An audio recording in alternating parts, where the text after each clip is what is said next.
I can't play like that because my wife gets mad. My wife gets so mad when I'm playing. She doesn't like my sense of humor. Well, your wife She's always thinking I'm going to get canceled or something.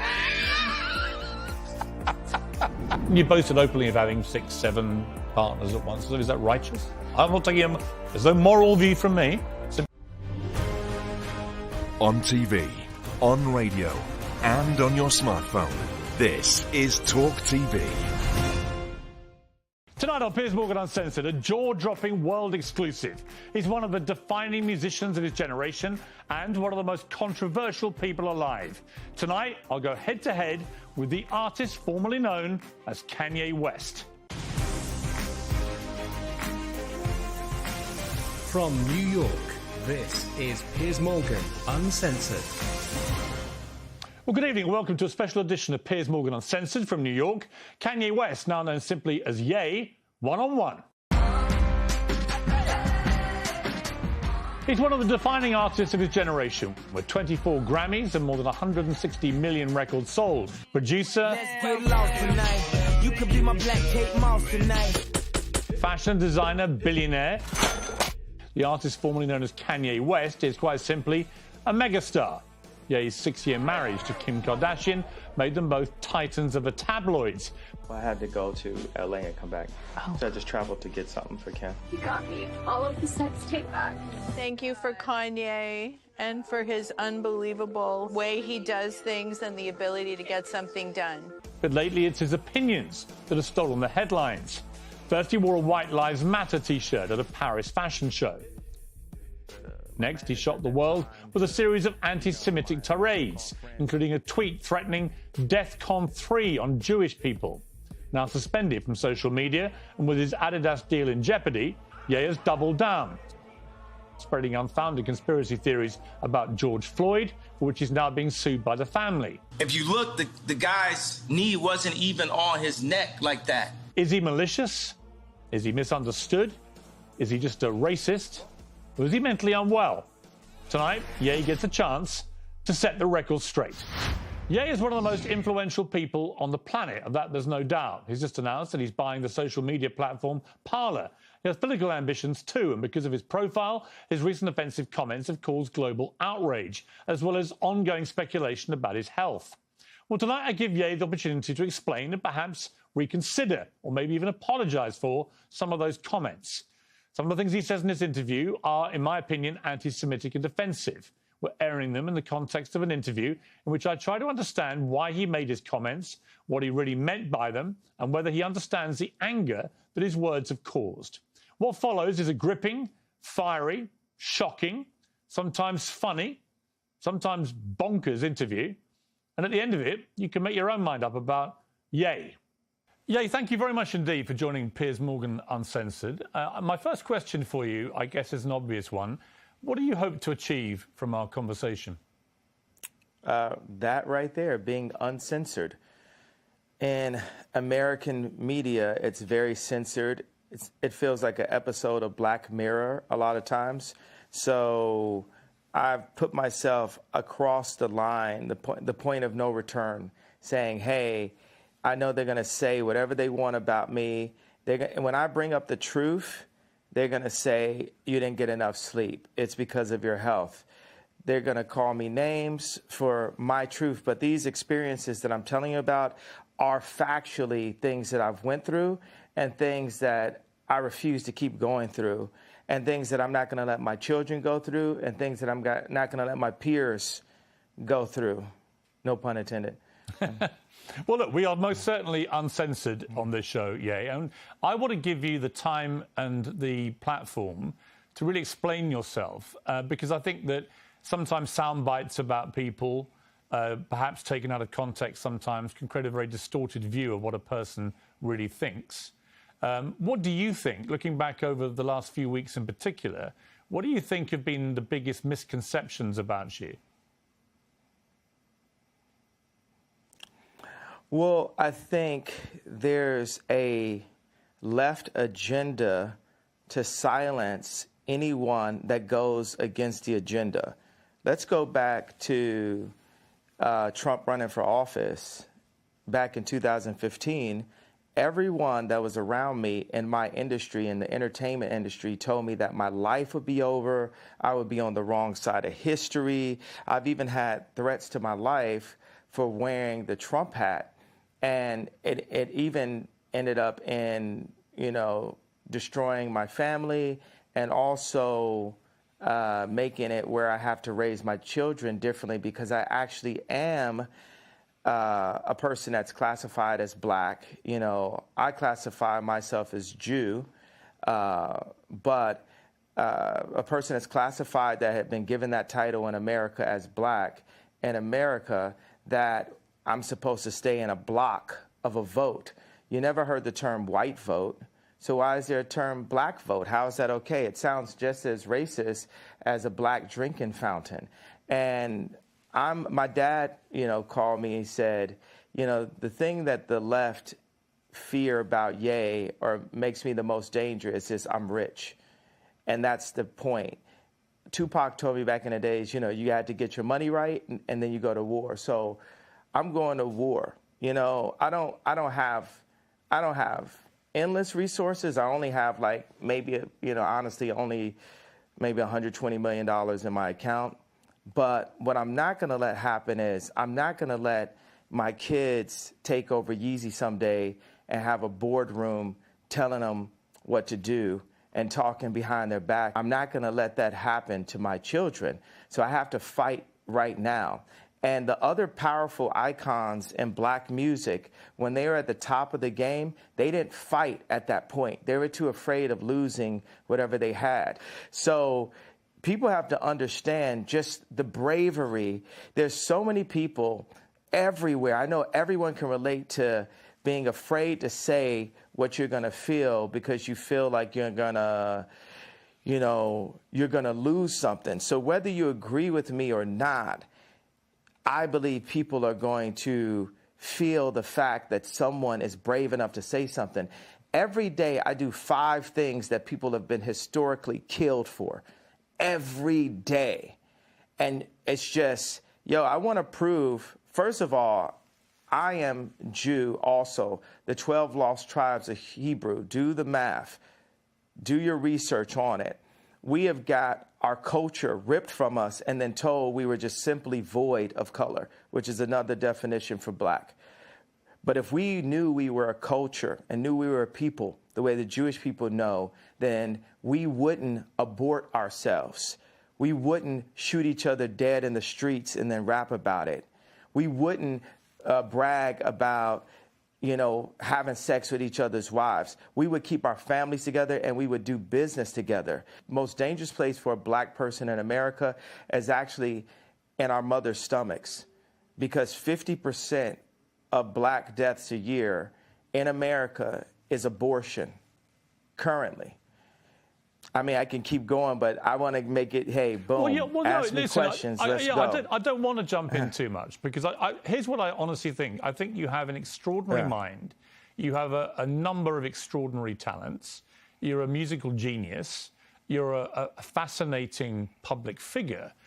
What has been interesting to me is to watch the furore which has erupted in the last few weeks over a series of statements that you've made, which have caused, as you know, a lot of offence. And I guess before I get into them, I'm just curious as to whether you think there is a line for free speech. I completely agree with you that there is a war against free speech, that people are, treading on eggshells all the time, terrified of expressing honestly held opinions in case they get cancelled. I think we're living in a really insidious era where liberals are behaving like fascists. So on that, you have absolutely my agreement. But my question for you is, do you believe there are limits to free speech? And if they are, what are they? There are no limits to free speech. It's all context, right? Tarantino can write a movie about slavery where actually him and Jamie, they got the idea from me, because the idea for Django, I pitched to Jamie Foxx and Quentin Tarantino as the video for Gold Digger. And then Tarantino turned it into a film. But in that film, he puts a context, he creates a context where Leonardo DiCaprio is allowed to use the word multiple times within that context. So Hollywood's job is to frame things, and they allow what context, what content is accepted and what's not. We have our thoughts. You know, everyone has thoughts and ideas, and then people try to manipulate your thoughts and ideas. In order for humanity to move forward, we have to be free to think and then to actualize. I like the word actualize better than execute. If you think about execute's a negative word, actualize would be more positive, except for the fact that it has the word act in it, and everyone's an actor, especially in Hollywood. I'm like top 5 writers in human history, so I really get into the power of words, and I feel very akin to Capote, Freud, Nikola Tesla, Da Vinci, Matisse, more Matisse than Picasso, more African cubism than Matisse. So I just do that. I throw out that kind of for the liberals, and that's the funny thing. It's like liberals. Let me hold you up on that. Me. On Matisse, when you say you're more Matisse than Picasso, as somebody who's a fan of Matisse and Picasso, actually, I spent a lot of time in Saint-Tropez where they all used to paint together. Why do you say Matisse? What is it about Matisse that you feel an affinity with? I feel like Drake is more Picasso and Ye is more Matisse.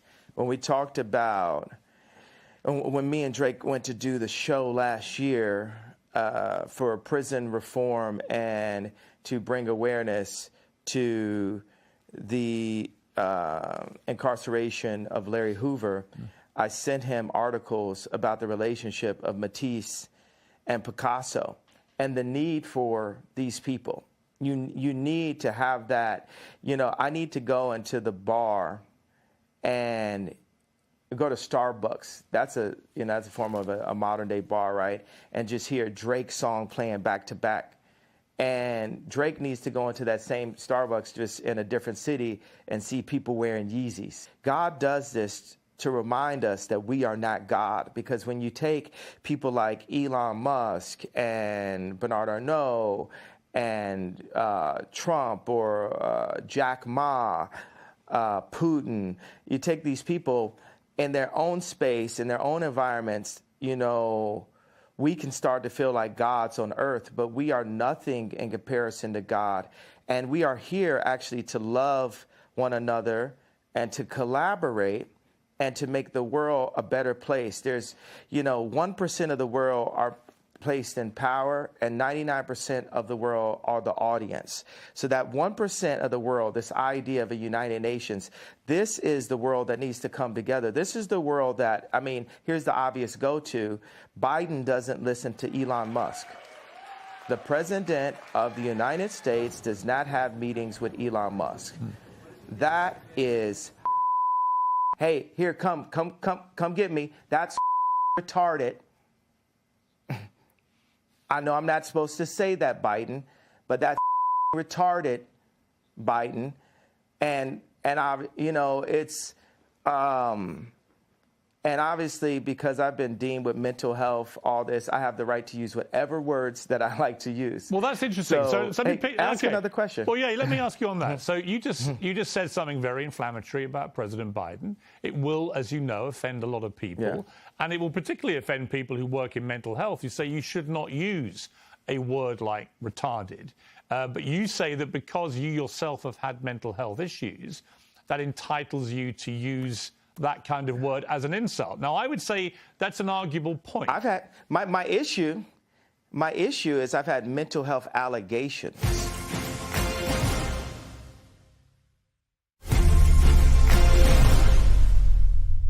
To those who don't like you, there's people out there that don't like you.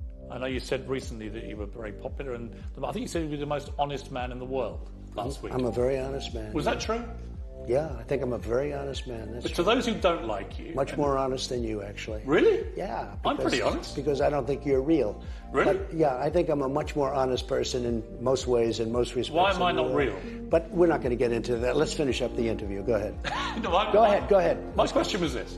What message do you have to people who can't think of anything worse than you running again and will be distressed about it? Would you come back with all the experience you've had of being president, would you come back a different person? Would you do things a bit differently? Do you believe you can win this war? Yes. No question. And I don't only believe it, I know it will happen. We will win.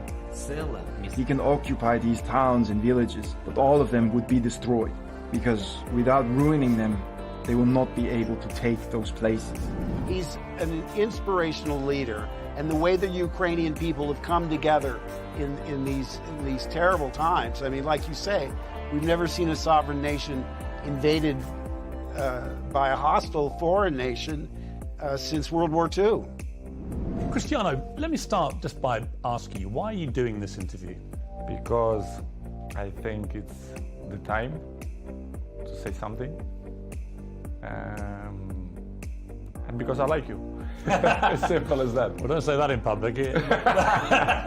How many times a day do you get told to tell people to F off? All the time. Like a dozen times a day? I was at the Scottish BAFTAs last night, and I couldn't get away from people. And of course, it's, as I said before, it's the best thing to tell people. Yes. Because when you're fed up with them, you go, oh, fuck, you know. You can say it, we'll bleep you. Oh, don't bother me anymore, just the You know what? I'm not going to watch what I say, Tyson, because I don't think you do either, really. I think that both of us, have the self-confidence to say, you know what, stuff this nonsense. Stuff the fun police, as Shane Warne, my great friend, used to say. Because I think it's just so... what it does, it removes all the fun out of life. It makes life a very joyless kind of experience, doesn't it? I don't know what's going on in the world. Everybody's upset for something. And no matter what you say, can't please everybody. But for me, the only person I'm interested in pleasing is my wife, and I'm struggling with that most of the time. I can't play like that because my wife gets mad. My wife gets so mad when I'm playing. She doesn't like my sense of humor. Well, your wife She's always thinking I'm going to get canceled or something. You boasted openly of having 6, 7 partners at once. So is that righteous? I'm not taking there's no moral view from me.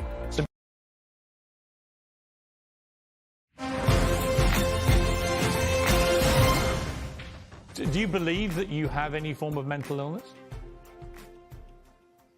I believe that I suffered from exhaustion.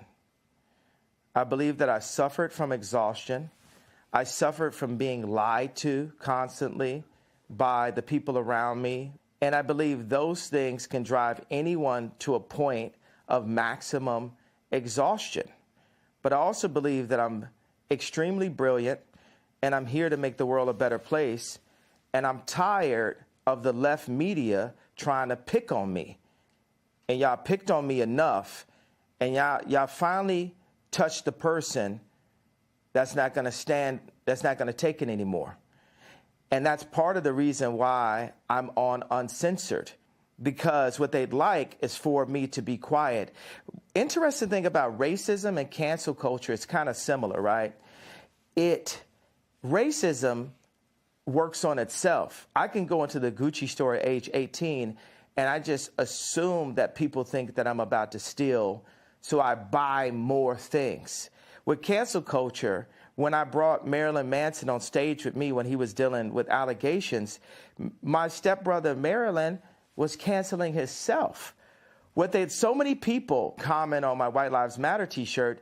There's people who are saying right there in Fashion Week, when are you going home? I'm so afraid. People thought I was going to cancel myself. I'm not going to cancel myself. I'm going to keep on delivering what I feel, because guess what? It's very split opinions, by the way. If I talk to a black person that makes under $1 million a year, they really relate to the George Floyd comments and feel hurt that I would even bring it up and question the approach. They have multiple documentaries on the death of JFK, but we're just supposed to believe this one media outlet version that preyed on our trauma and our pain. And then if I talk to rich black people or white people, Jew or Catholic or atheist, they're really into the Jewish media comment because it affects their business interests. Okay, well, look, and it was really interesting. Let me just pick you up on the two things you've mentioned. The first one is what you said about George Floyd. And the reality of that, it's not a media interpretation of how he died, because the Hennepin County Chief Medical Examiner concluded that Floyd died from cardiopulmonary arrest. His heart stopped, complicated by the way the police restrained him and compressed his neck. Now, he also said there were other contributing conditions. Wait. Well, hang on, let me finish. There were other contributing conditions, narrowed arteries, high blood pressure, and fentanyl intoxication. But although these were significant conditions, he said, and things that played a role in the death, they didn't directly cause the death. The cause of death was what that policeman did with his knee to George Floyd. Person? Well, why would a coroner lie? What makes you believe that? Why would a coroner lie? Because he could get paid to lie. Yeah, because he could get paid to lie. Because he's I watched it. I watched it for 8 minutes. The majority of the press. Right, but I watched it for 8 minutes. Have you seen the Candace Owens BLM documentary? I have watched some of that documentary, but here's what I would say to you. When you watch that video of George Floyd... No, it's not a but. It's not. Well, I haven't watched the whole thing. I need you to watch. I know. Okay, I know what you said about... I know Candace. I'm going to finish. La, la, It's all right. La. You don't have to do that. It's fine. I know what it means. La, la, la means be quiet and let me finish. Right, but you did interrupt my question. Right, so with the BLM... No, I wasn't finished. You're pressing agenda. You haven't seen the whole thing. I don't have an agenda. I just read you what the coroner said. So we can have 20 different perspectives on how JFK died, but us as black people, not only can we only vote one way, we're not allowed to have any other perspectives, and that the area for George Floyd, where he passed, the murder rate is up 50%, and nothing, this is so-called movement, but it didn't move blacks anywhere. Right, now listen. So as a black person. I will say there are legitimate questions about the Black Lives Matter movement, no question. But on the specific point about how George Floyd died, I don't think it's in question about what actually killed him. It was that police officer with his knee on his neck. Well, it is in question. It isn't question. I'm questioning it. Well, you can question it, but what you're questioning is a coroner report. Do you have friends that were killed by police officers? Do you have friends that were locked up? Do you have people aborting half your race? No. So I am the black person with the black experience that's worth $11 billion and is the most influential person on the planet. And I am questioning it. Okay. I have a right to question it. Absolutely.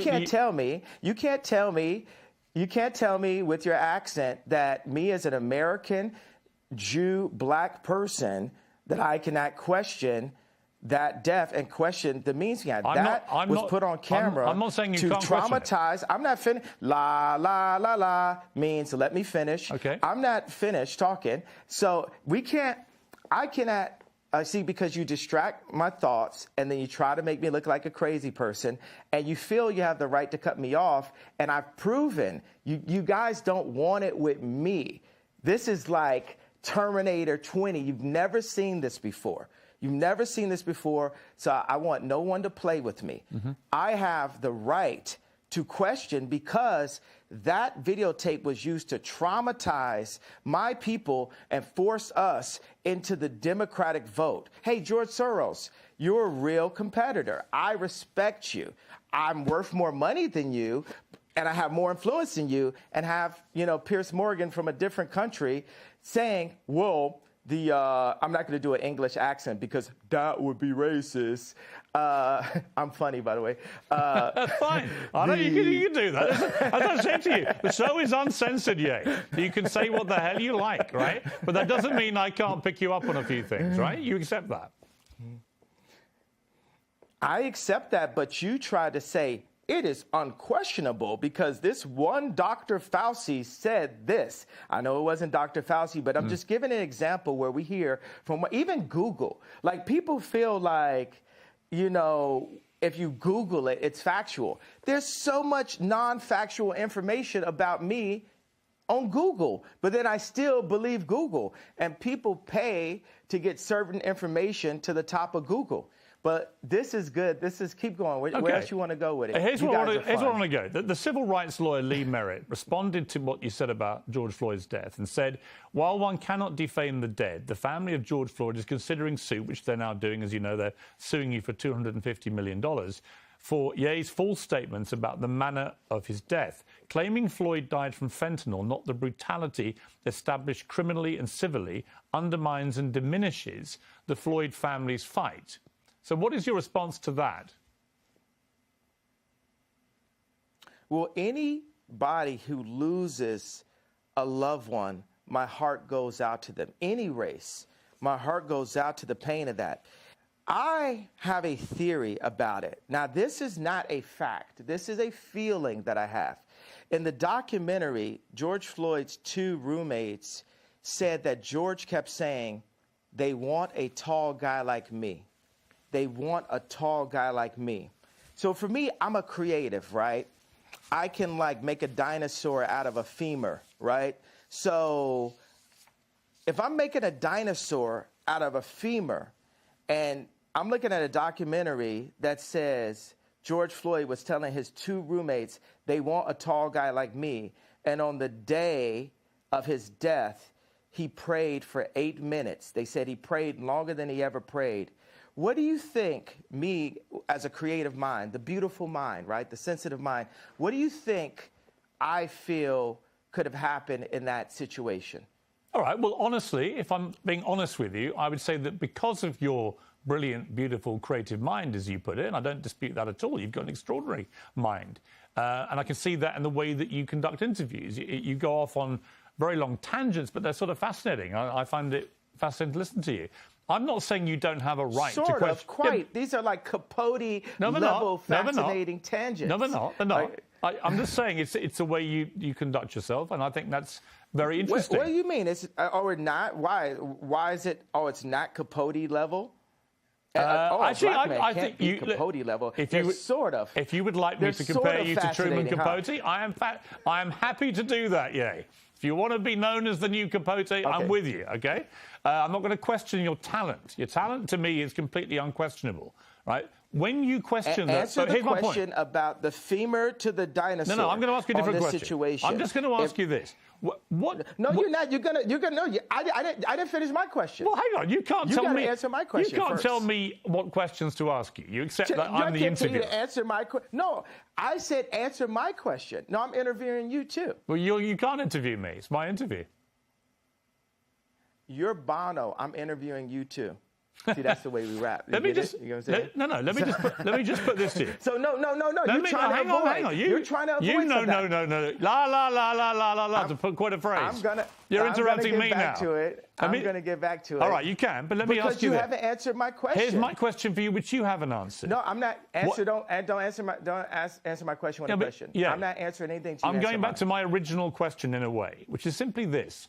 I'm not saying you don't have a right to question how George Floyd died, but given the world watched that horrifying video of that policeman's knee on his neck, and given that is what the coroner said caused his death, albeit he had other underlying conditions, including fentanyl intoxication, when the family see someone like you, who's hugely influential, you're known around the world, questioning how their loved one died, they find that very hurtful, which is why they're now suing you for it. And my question for you is, do you understand the pain that sometimes your comments can cause, like this circumstance with George Floyd's family?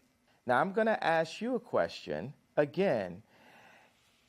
With my imagination, when you see in the documentary that George Floyd's 2 roommates said they want a tall guy like me, they want a tall guy like me, and that he prayed extra long on the day of his passing, where do you think that takes my beautiful mind? I think it can take you to a place where you want to believe something which may not be true. I'm not saying it's not. I'm just saying all the evidence points. I'm giving you an honest answer. My honest answer is I think that wasn't honest. That was a political my honest belief is that. What do you guys do?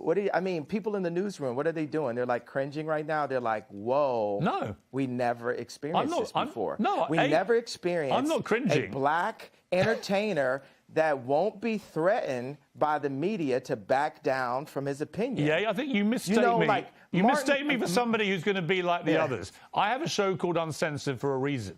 I'm giving you a platform for a reason. But you're pressing an agenda. No, I'm not. You're perfectly entitled to your opinions. Your agenda. But do you accept you're lying now? Do you accept you may not always be right? I just called you a liar. How does that make you feel? That's fine if you think I'm a liar. That's fine.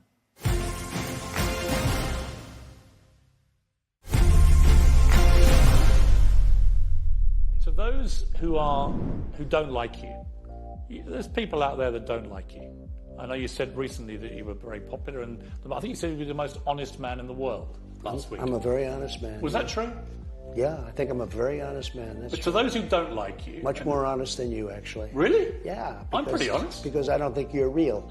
Really? But, yeah, I think I'm a much more honest person in most ways, in most respects. Why am I not real? But we're not going to get into that. Let's finish up the interview. Go ahead. No, go ahead. My question was this. What message do you have to people who can't think of anything worse than you running again and will be distressed about it? Would you come back with all the experience you've had of being president? Would you come back a different person? Would you do things a bit differently? Do you believe you can win this war? Yes. No question. And I don't only believe it, I know it will happen. We will win. He can occupy these towns and villages, but all of them would be destroyed, because without ruining them, they will not be able to take those places. He's an inspirational leader, and the way the Ukrainian people have come together in these terrible times. I mean, like you say, we've never seen a sovereign nation invaded by a hostile foreign nation since World War II. Cristiano, let me start just by asking you, why are you doing this interview? Because I think it's the time to say something. And because I like you. As simple as that. Well, don't say that in public. How many times a day do you get told to tell people to F off? All the time. Like a dozen times a day? I was at the Scottish BAFTAs last night, and I couldn't get away from people. And of course, as I said before, it's the best thing to tell people. Yes. Because when you're fed up with them, you go, oh, you know. You can say it, we'll bleep you. Oh, don't bother me anymore, just You know what? I'm not going to watch what I say, Tyson, because I don't think you do either, really. I think that both of us, have the self-confidence to say, you know what, stuff this nonsense. Stuff the fun police, as Shane Warne, my great friend, used to say. Because I think it's just what it does, it removes all the fun out of life. It makes life a very joyless kind of experience, doesn't it? I don't know what's going on in the world. Everybody's upset for something. And no matter what you say, can't please everybody. But for me, the only person I'm interested in pleasing is my wife, and I'm struggling with that most of the time. I can't play like that because my wife gets mad. My wife gets so mad when I'm playing. She doesn't like my sense of humor. Well, your wife She's always thinking I'm going to get canceled or something. You boasted openly of having 6, 7 partners at once. So is that righteous? I'm not taking there's no moral view from me. This is TalkTV.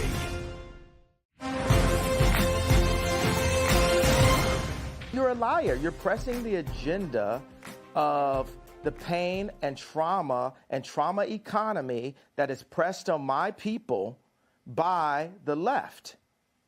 Actually, the trauma, I think, that was implemented to George Floyd was from a vile, white, racist police officer who kneed him to his death. And I agree with the coroner's findings because I don't see any reason why the coroner would invent that.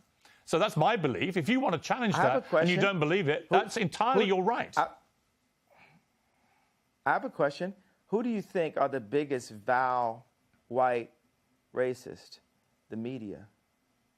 You think the media is racist? What? Please, next question. Please don't ask me any retarded questions. Okay, let me go to the next furore, which has been around you in the last couple of weeks, which is your attacks. Is that British for theory? Is that British for theory? What's theory, bro? Is that British for theory? You actually have quite a good British accent. That's quite good. Let me ask you, if I can, about the allegations that you have made anti-Semitic comments. And in particular, when you said on Instagram, I'm a bit sleepy tonight, but when I wake up, I'm going DEFCON 3 on Jewish people. Now, many people who are Jewish found that deeply offensive. They wanted to know, what did you mean by going DEFCON 3 on Jewish people? Because DEFCON 3, as you know, is a heightened state of awareness for military action. So what did you mean by that? Here's your chance to clarify what you meant by DEFCON 3 on Jewish people.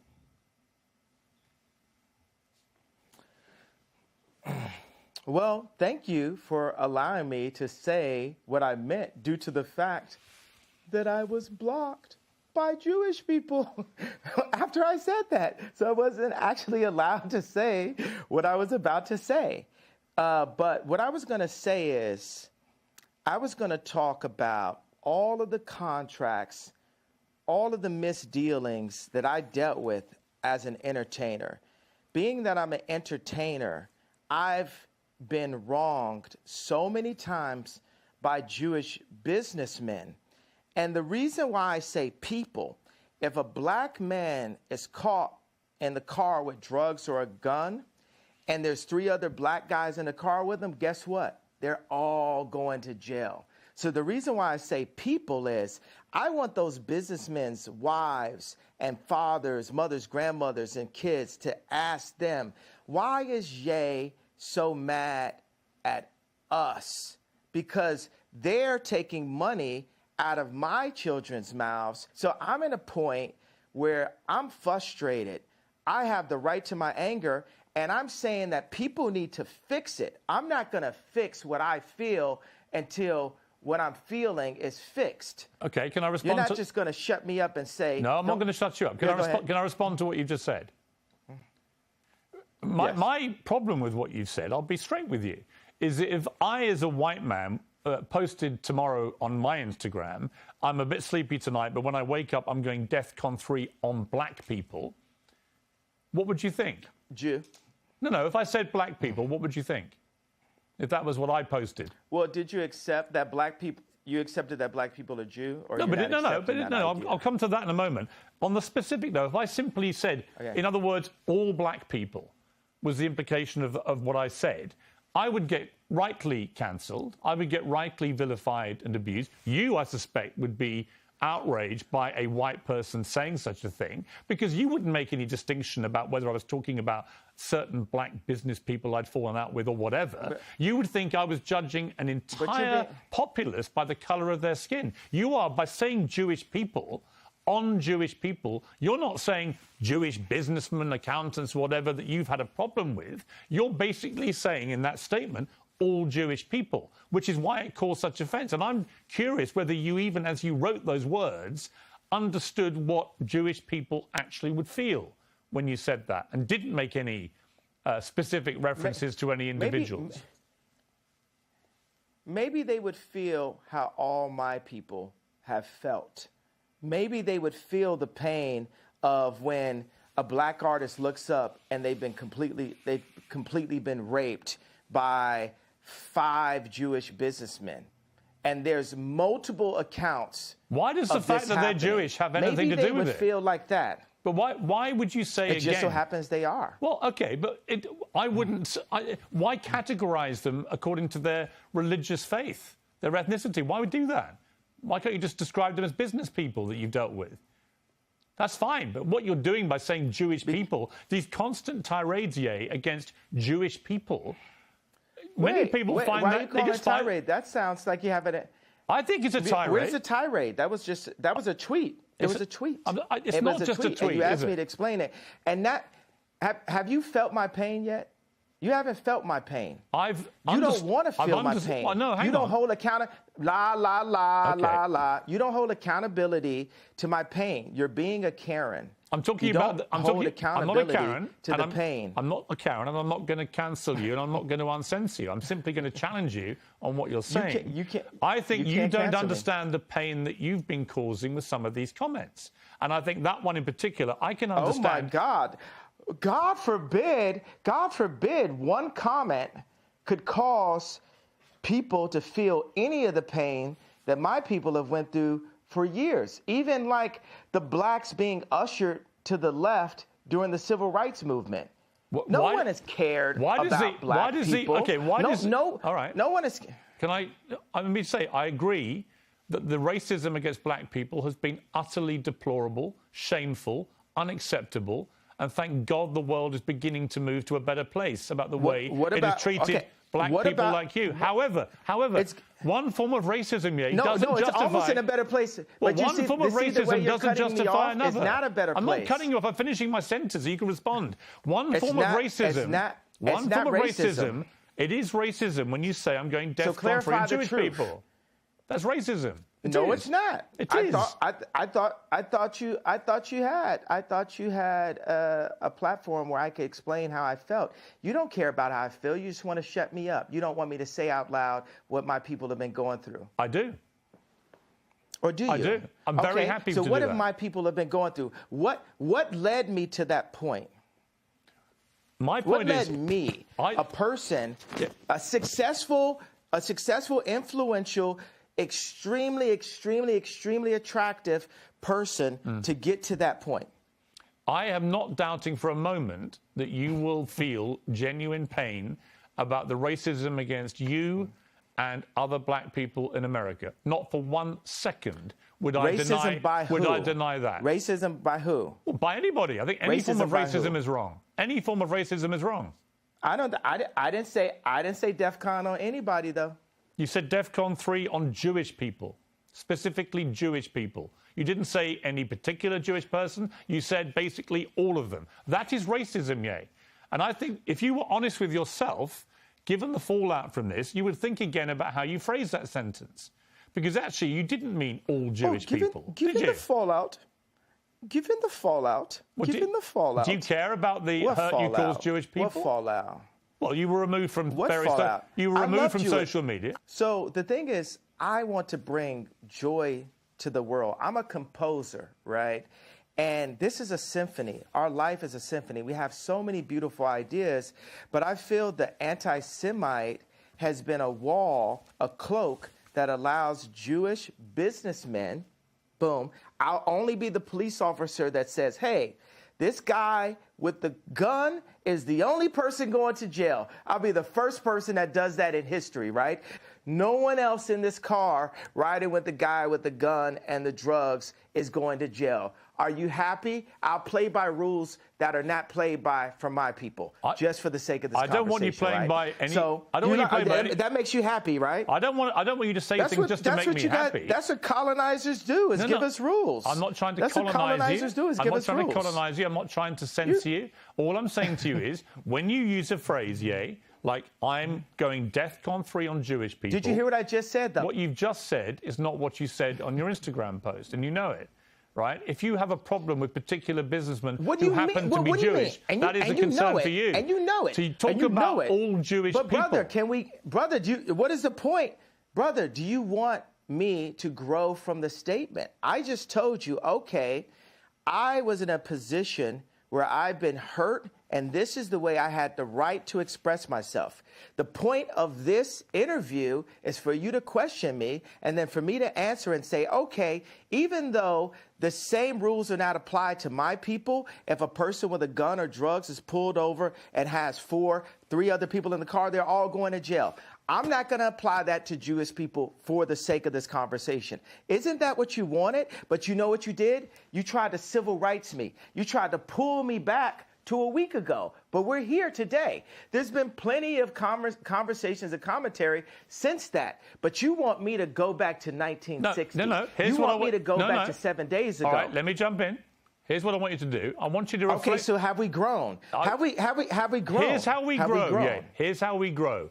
I want you to reflect. No, have we grown? Have we grown? You're not in charge of my growth. Okay, let me phrase it like this. I'm about to suggest to you how you may grow if you choose to grow this way. And you can ignore me. You can ignore me.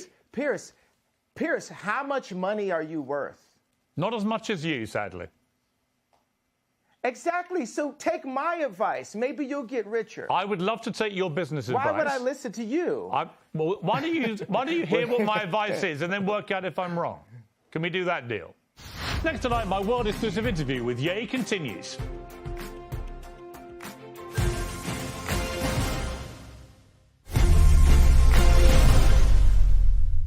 To those who don't like you, there's people out there that don't like you. I know you said recently that you were very popular, and I think you said you were the most honest man in the world last week. I'm a very honest man. Was that true? Yeah, I think I'm a very honest man. That's but to those who don't like you... Much more honest than you, actually. Really? Yeah. I'm pretty honest. Because I don't think you're real. Really? But, yeah, I think I'm a much more honest person in most ways, in most respects. Why am I not real? But we're not going to get into that. Let's finish up the interview. Go ahead. No, go ahead. My question was this. What message do you have to people who can't think of anything worse than you running again and will be distressed about it? Would you come back with all the experience you've had of being president? Would you come back a different person? Would you do things a bit differently? Do you believe you can win this war? Yes. No question. And I don't only believe it, I know it will happen. We will win. He can occupy these towns and villages, but all of them would be destroyed, because without ruining them, they will not be able to take those places. He's an inspirational leader, and the way the Ukrainian people have come together in these terrible times. I mean, like you say, we've never seen a sovereign nation invaded by a hostile foreign nation since World War II. Cristiano, let me start just by asking you, why are you doing this interview? Because I think it's the time to say something. And because I like you. As simple as that. Well, don't say that in public. How many times a day do you get told to tell people to F off? All the time. Like a dozen times a day? I was at the Scottish BAFTAs last night, and I couldn't get away from people. And of course, as I said before, it's the best thing to tell people. Yes. Because when you're fed up with them, you go, oh, fuck, you know. You can say it, we'll bleep you. Oh, don't bother me anymore, just the You know what? I'm not going to watch what I say, Tyson, because I don't think you do either, really. I think that both of us, have the self-confidence to say, you know what, stuff this nonsense. Stuff the fun police, as Shane Warne, my great friend, used to say. Because I think it's just what it does, it removes all the fun out of life. It makes life a very joyless kind of experience, doesn't it? I don't know what's going on in the world. Everybody's upset for something, and no matter what you say, can't please everybody. But for me, the only person I'm interested in pleasing is my wife, and I'm struggling with that most of the time. I can't play like that because my wife gets mad. My wife gets so mad when I'm playing. She doesn't like my sense of humor.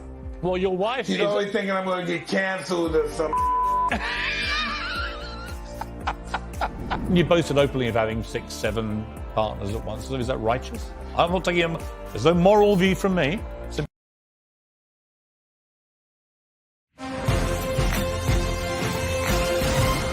You haven't given me any credit or a moment of reflection for the comparison that I made, the brilliant, if I do say so myself, comparison that I made to the cops pulling over one black person and locking everyone up. I understand what you're saying. And my tweet having issues.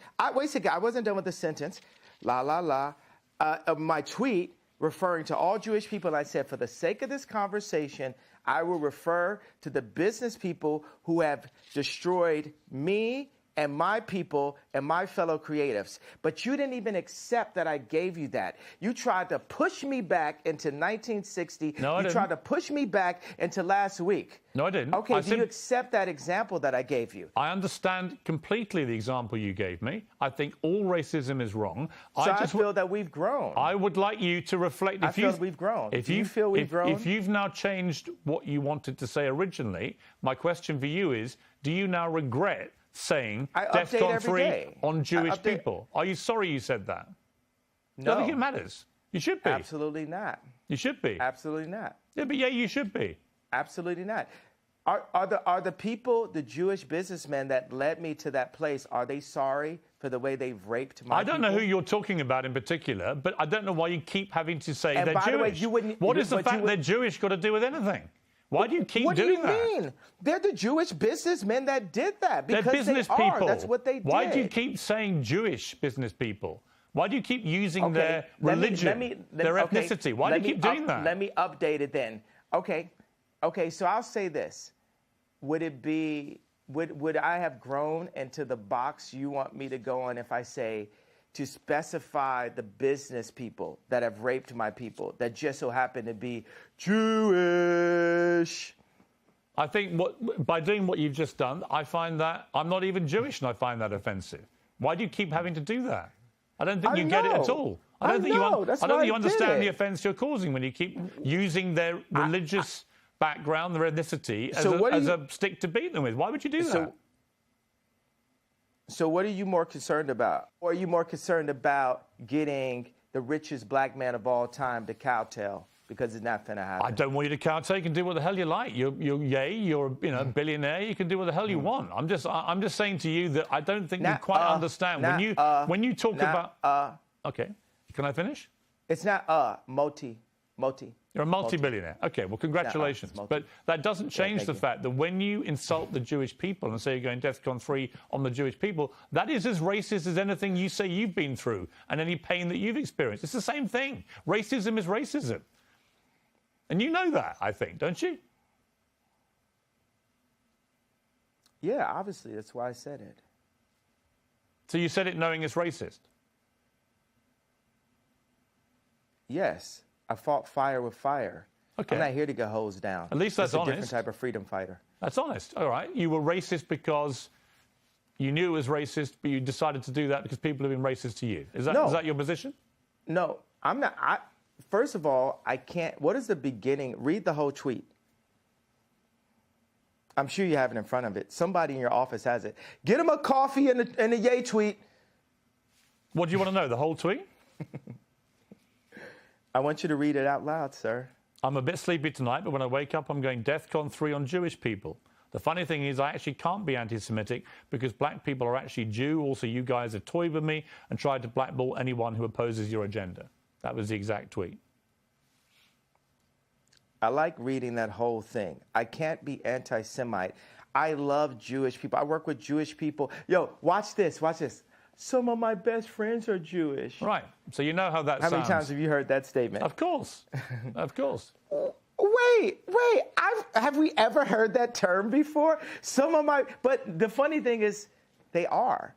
I work with Dove Charney that got kicked out of his company, out of American Apparel. I work with this guy every day. He's like my twin. He's one of my favorite people on the planet. And we work through that and we talk through it. And he says, "Yay, why are you so mad?" And I'm like, this is why I'm mad.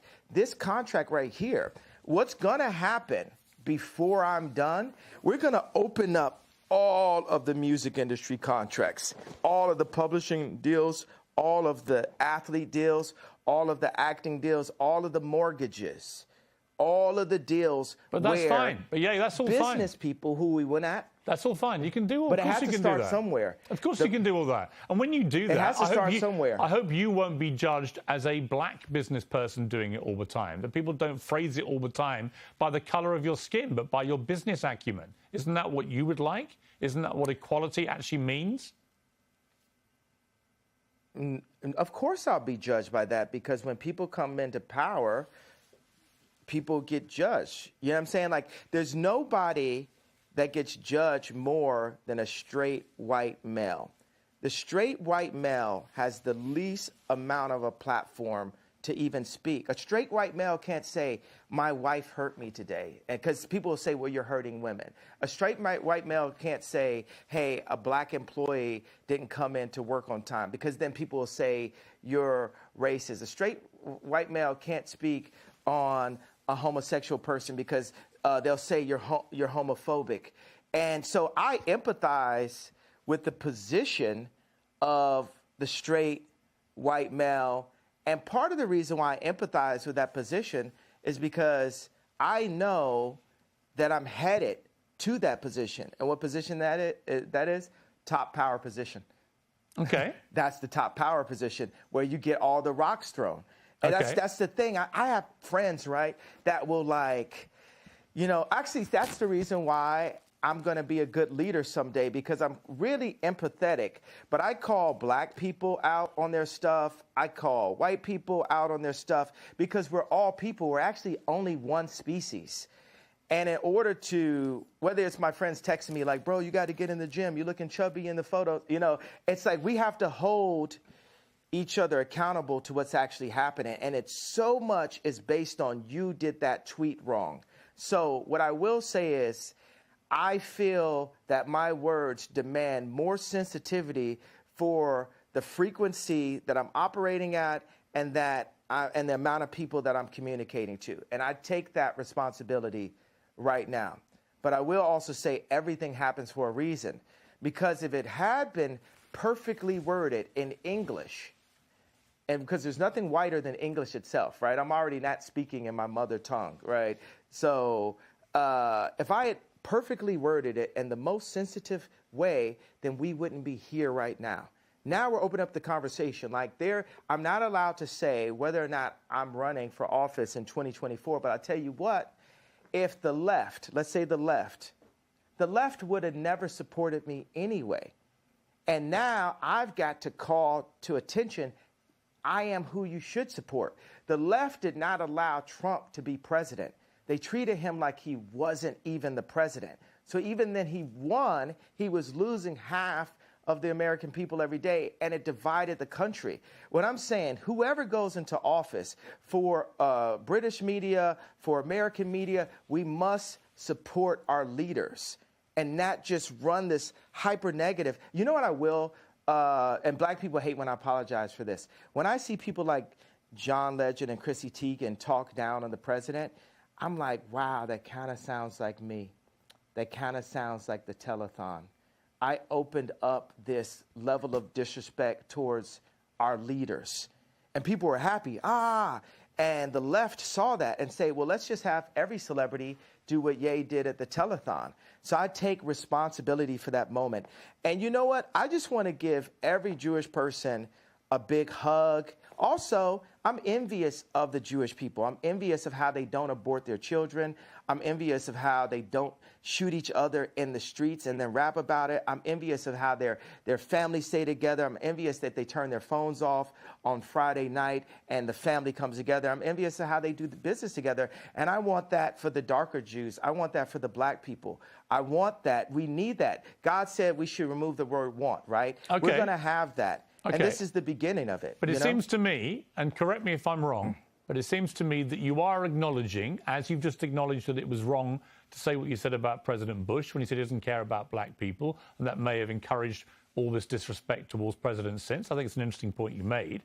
It does seem to me, Ye, talking to you, that even if it's hard for you to admit this, that you do regret the wording of that tweet which caused all the problems, and you wouldn't phrase it that way again. Am I right? I would tell my dad that. My dad loved the White Lives Matter T-shirt because what audacity does a black man have to wear the exact same T-shirt that a white man could wear? You know, and my dad was a Black Panther. I mean, we have a water purification center. You know, he's like the original Steve Jobs. Right. He's the educated version of me, right? And he liked both of those things, but he said, you know, Ye, he even calls me Ye now. He's like, Ye, you've got to be more sophisticated with your wording. And that wording, like I said, I'm a bit sleepy. And it lacked the sophistication needed to be the true conductor that I am. Because it's the conductor's job to bring people together. And that was divisive, right, which is not who I want to be. Right. So so I'll tell you that. I'm not looking. And also, let me put sounds out like right you agree. now. So it sounds like you agree with me. Do you agree with me then?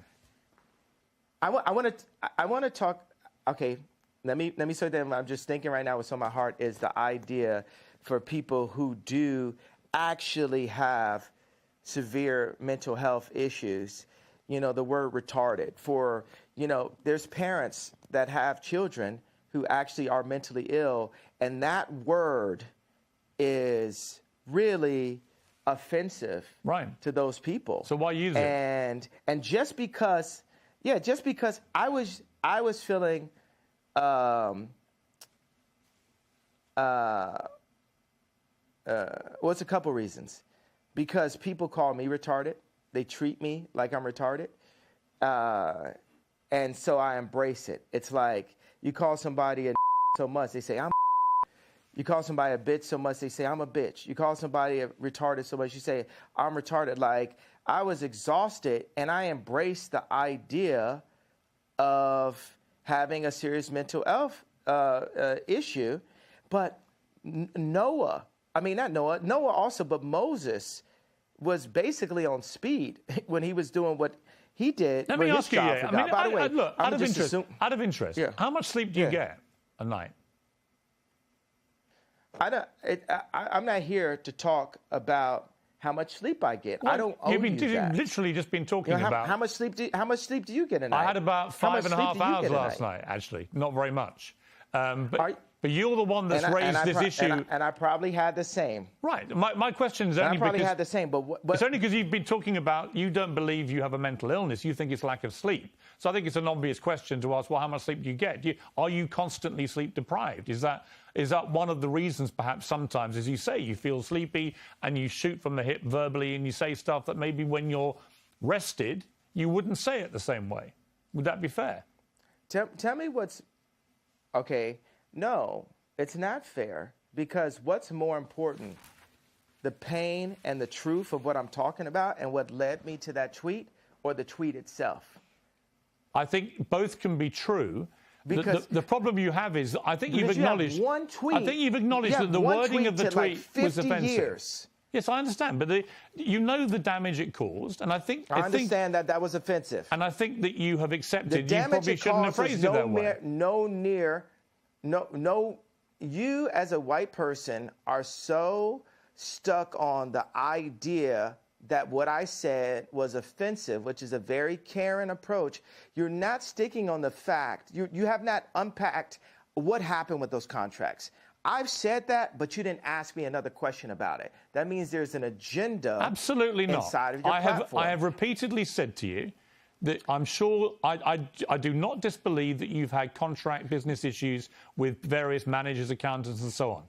My argument is that when you do it, me or other me's. I'm sure many other artists in the music business. Yeah, of course. You know why you're sure? Because you don't care to do the research because it doesn't affect you. No, it's because you said. Have you done any research? No. Yeah, let me explain to you. I'm not doubting what you're saying. You don't care. I do care. You don't care about me. You don't care about my people. I care about me. I care about my people. So it's for me to stand up. And God forbid I step on someone's toes while I'm at it. It's not someone's toes. You stepped on the entire Jewish people's toes with a very deeply inflammatory tweet, which I think you've now accepted. You shouldn't have phrased that way. It's taken a bit of time to get there, but I think you have accepted that, right? Have you accepted that you've put no effort into understanding how I got there? I don't think, honestly, 10 years from now. Honestly, I don't think there is any... You're going to apologize to me about this interview. I'm not. You're going to apologize to me about this interview within the next 10 years. No, I'm not, because here's the thing. Mark my words. I don't doubt you've had... It's very one-sided. No, it's not. It's very white-sided. Oh, come on, It's very one-sided. It's very like... It's not white-sided. I'm not doubting you've had business issues. I'm saying the way to respond to that is not to go public to millions of people and say you're going DEFCON 3 on Jewish people. Millions of people. Right. Millions of people have had DEFCON 3 on their contracts. Right. You didn't say that. You didn't say that. And said, millions of people. Well, I opened it up. Now I didn't, but now I'm saying it now. Okay. Sir. So now what I think you should say, I think you should say to the Jewish people, I'm sorry for the offensive language I used in that tweet. I wouldn't do that again. This is what I really meant. I think people would respect you if you said that. I don't know why you can't just say that. You know when I'll say it? When I sit down with the people who write out the contracts for the NBA and for the NFL and for professional music and for acting contracts. We need to go to the top lawyers, the top execs, the owners of the stadiums, the owners of the football teams, and the owners of the record labels. And we're going to put them all in one room. And we're going to read let's go top 10 in each one of these categories, right? Let's read Michael B. Jordan's contract. But why would any of that? Why would any of that? Bro, I ain't finished. I ain't finished my sentence. Nothing you're saying has anything to do with regret. Hey, boy. Don't call me boy. Don't finish. I told you. Oh, don't treat me like a boy then. I'm going to finish my sentence of my idea. Nothing you're saying has got anything to do with the tweet. Cool. Bro, I was in the middle of a sentence, boy.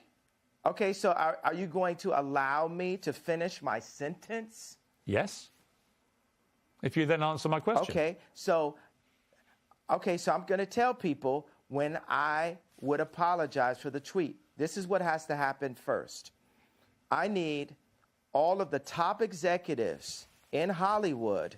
I need the top executives at the NBA and at the NFL. We'll do those two sports specifically. And I want the top executives in music, dealing with publishing, dealing with like Spotify and Apple Music and Universal Music and all the top exec. Let's do like 5 top execs there. And I want to look at the top 10 earners in each one of those fields' contracts openly. We want to compare and contrast the contracts.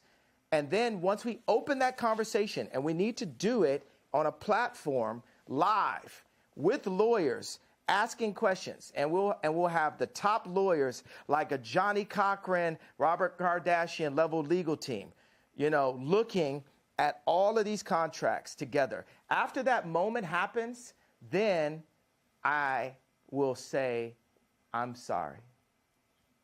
Okay, if that's your position. That's clear. Interview adjourned. Love you. Well, coming up, Ye sits back down and the interview gets even more explosive as he opens up on Kim Kardashian, Elon Musk, Vladimir Putin and more.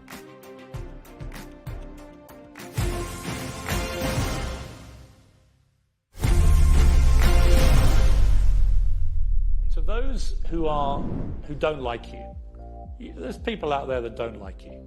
I know you said recently that you were very popular, and I think you said you were the most honest man in the world last week. I'm a very honest man. Was that true? Yeah, I think I'm a very honest man. That's but to those who don't like you... Much more honest than you, actually. Really? Yeah. I'm pretty honest. Because I don't think you're real. Really? But, yeah, I think I'm a much more honest person in most ways, in most respects. Why am I not real? But we're not going to get into that. Let's finish up the interview. Go ahead. Go ahead. My question was this. What message do you have to people who can't think of anything worse than you running again and will be distressed about it? Would you come back with all the experience you've had of being president? Would you come back a different person? Would you do things a bit differently? Do you believe you can win this war? Yes. No question. And I don't only believe it, I know it will happen. We will win. He can occupy these towns and villages, but all of them would be destroyed, because without ruining them, they will not be able to take those places. He's an inspirational leader, and the way the Ukrainian people have come together in these terrible times. I mean, like you say, we've never seen a sovereign nation invaded by a hostile foreign nation since World War II. Cristiano, let me start just by asking you, why are you doing this interview? Because I think it's the time to say something. And because I like you. As simple as that. Well, don't say that in public. How many times a day do you get told to tell people to F off? All the time. Like a dozen times a day? I was at the Scottish BAFTAs last night, and I couldn't get away from people. And of course, as I said before, it's the best thing to tell people. Yes. Because when you're fed up with them, you go, oh, You can say it, we'll bleep you. Oh, don't bother me anymore, just You know what? I'm not going to watch what I say, Tyson, because I don't think you do either, really. I think that both of us, have the self-confidence to say, you know what, stuff this nonsense. Stuff the fun police, as Shane Warne, my great friend, used to say. Because I think it's just what it does, it removes all the fun out of life. It makes life a very joyless kind of experience, doesn't it? I don't know what's going on in the world. Everybody's upset for something. And no matter what you say, can't please everybody. But for me, the only person I'm interested in pleasing is my wife, and I'm struggling with that most of the time. I can't play like that because my wife gets mad. My wife gets so mad when I'm playing. She doesn't like my sense of humor. Well, your wife She's always thinking I'm going to get canceled or something. You boasted openly of having 6, 7 partners at once. So is that righteous? I'm not taking there's no moral view from me.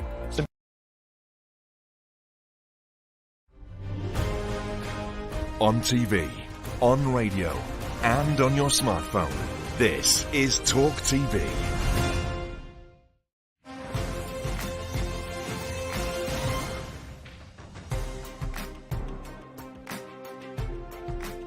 Welcome back to this special edition of Piers Morgan Uncensored from New York. Kanye West, now known simply as Ye, one-on-one.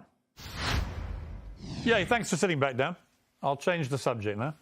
I mean, I just get the feeling from you that you're obviously a complex character, brilliant in many ways, fascinating, like I say, compelling. You have a huge appeal to millions of people around the world.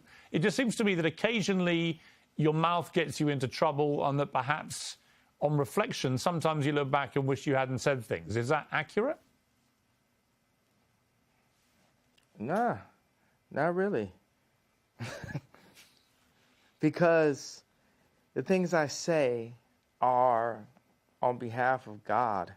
Like, it's not always godly because I'm a man, but God is definitely using me. You're Catholic faith? I am, What's yes. your background? I am What's your Catholic. religious? Catholic, yeah. Well, we're working for God here, just like with black people now with entertainment.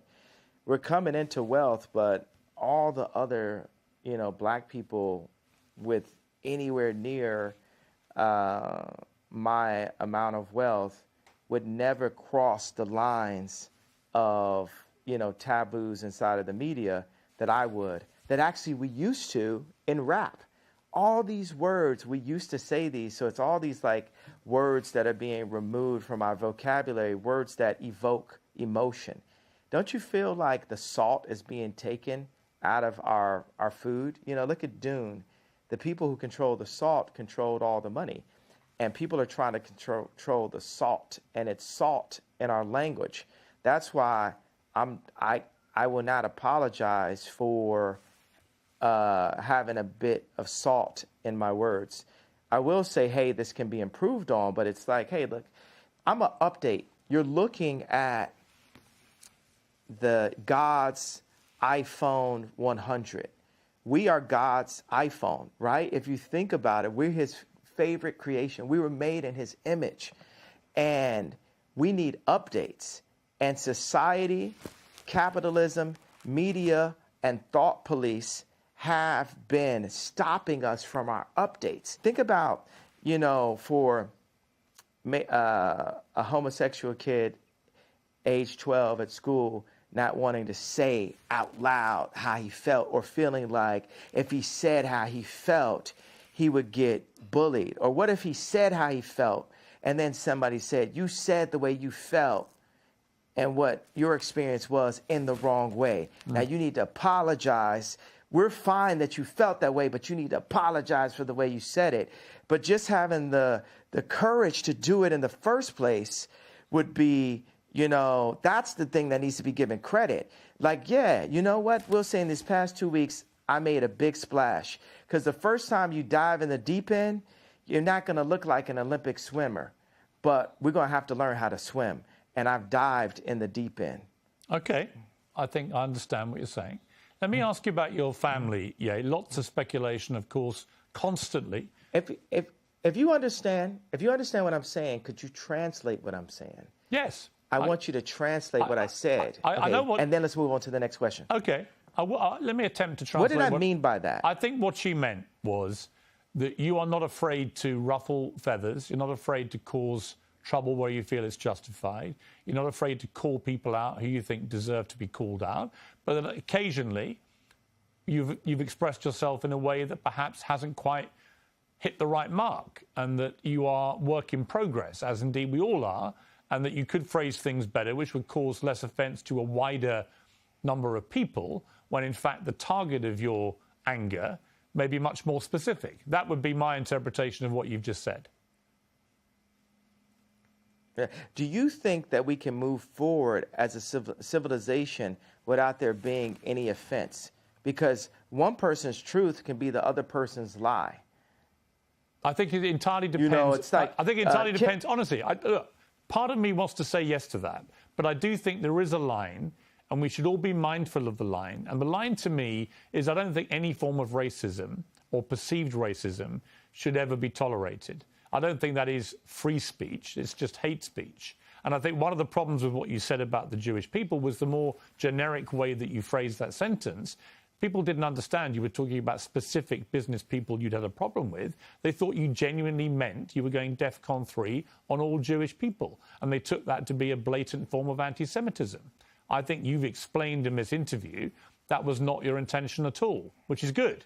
But I think if you're asking me to interpret what you've just said yourself, that would be my interpretation.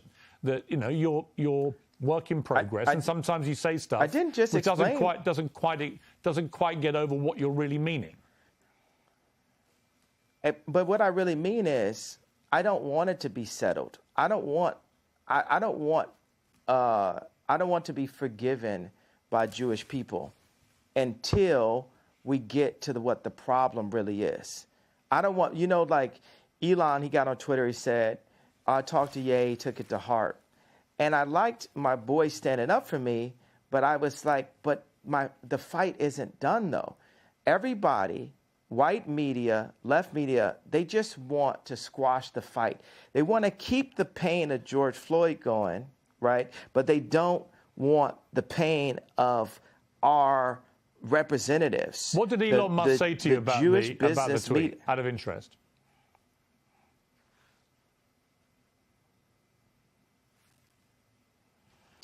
It's vague to me right now. I don't want to misquote him. What was the general? It's vague to me. What was the general point of what he was saying?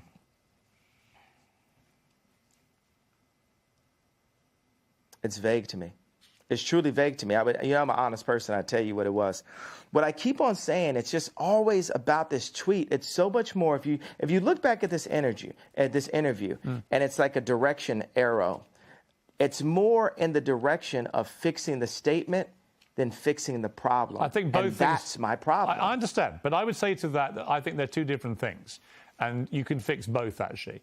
And I accept that part of what you were trying to do and the point you were trying to make, I completely understand it because you've explained it in more detail. On Elon Musk, there is a suggestion that when he gets control of Twitter, which seems likely now, that he will bring you back, he'll bring Donald Trump back. Do you think that would be right? It'll be lit. Do you think it's wrong that you and Trump have been banned from these platforms?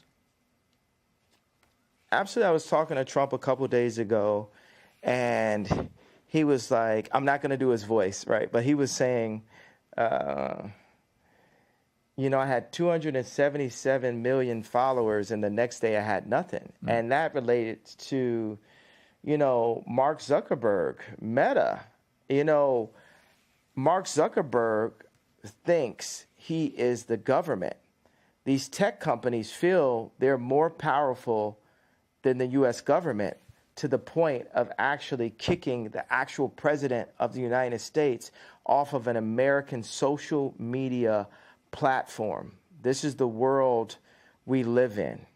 And I would say, I agree with you, and I'll tell you why.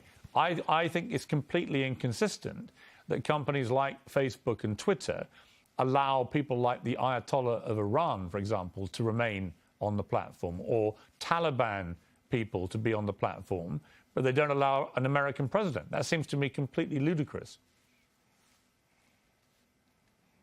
Yes, and this is part of the 100-year plan that they have books on about, China's takeover of America after losing the Industrial Revolution.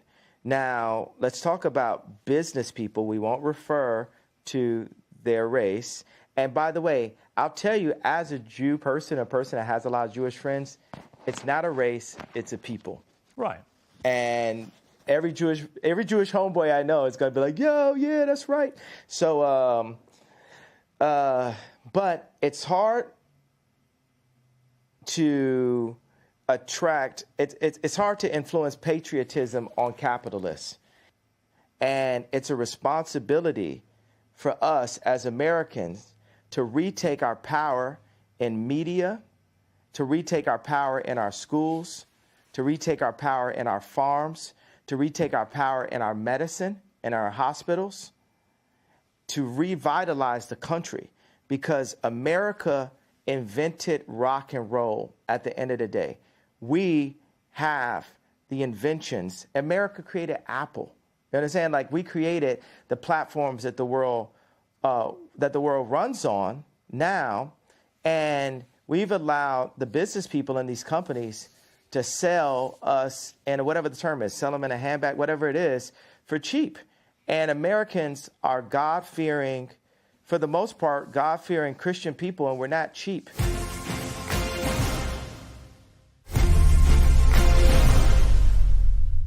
To those who don't like you, there's people out there that don't like you. I know you said recently that you were very popular, and I think you said you were the most honest man in the world last week. I'm a very honest man. Was that true?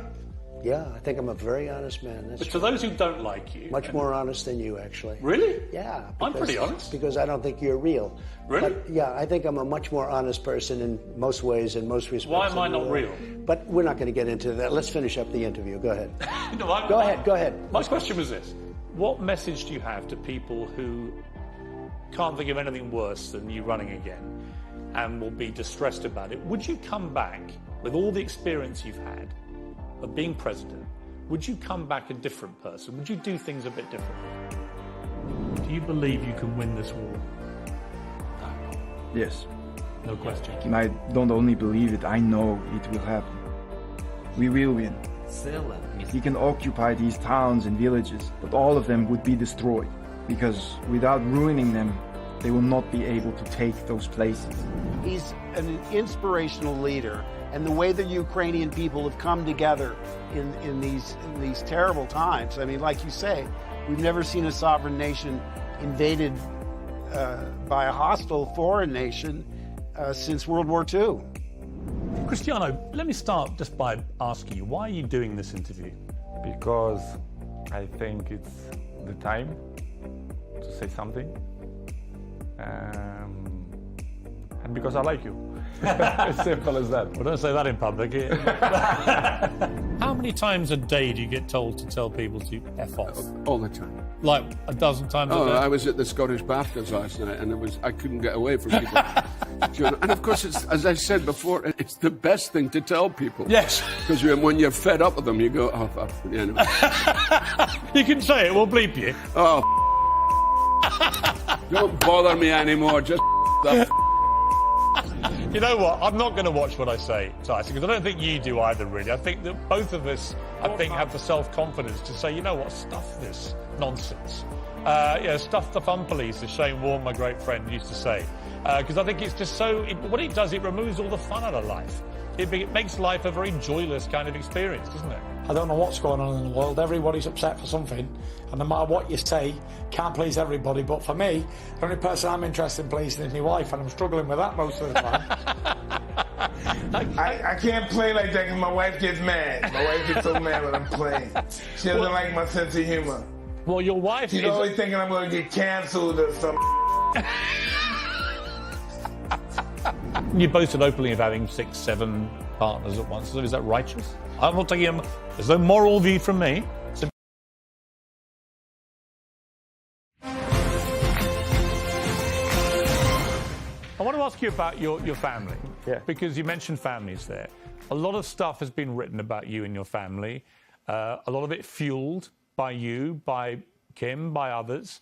Where are things now with your family? What is your relationship like with Kim, with your kids?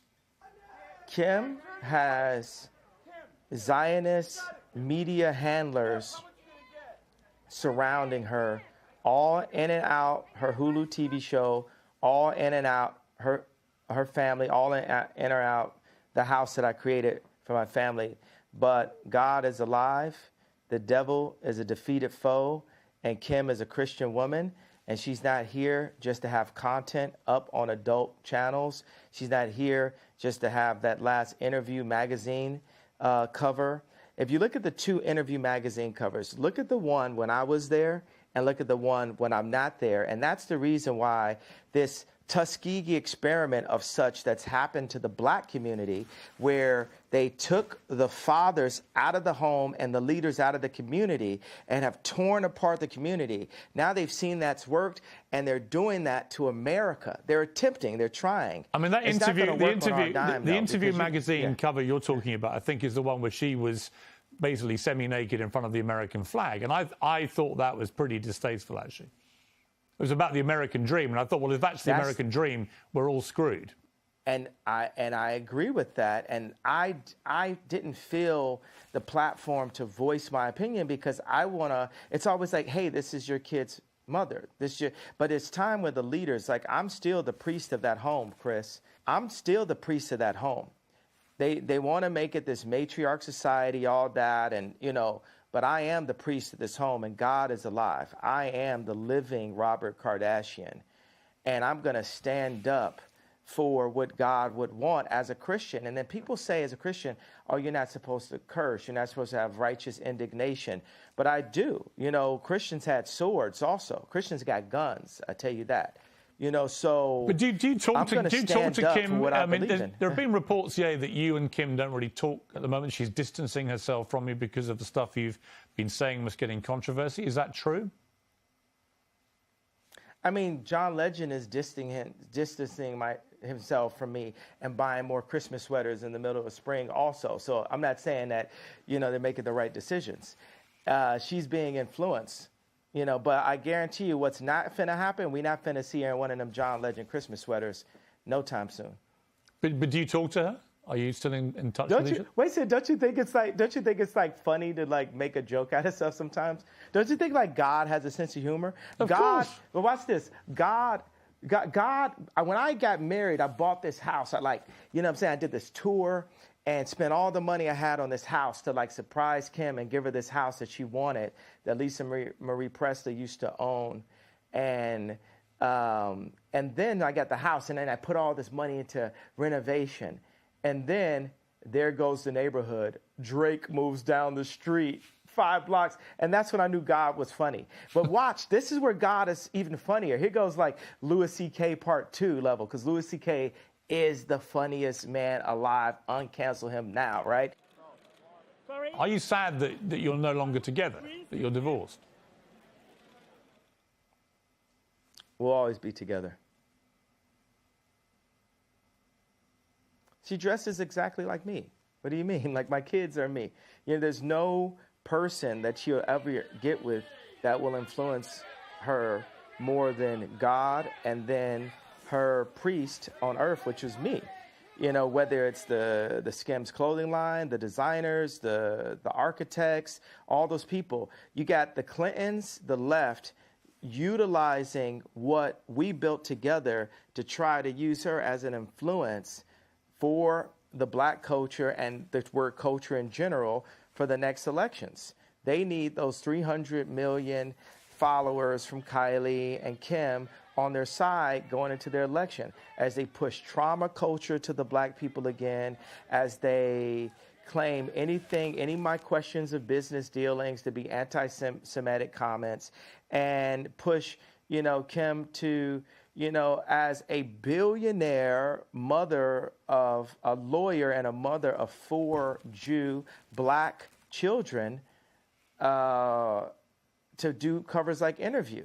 And that's what happens when they take the dads out the home. And that's what they've been doing in the hood. They take the fathers and the leaders out of the homes. Like when I was young and I would go to the video store, if I wanted to go into the adult section, it was a curtain.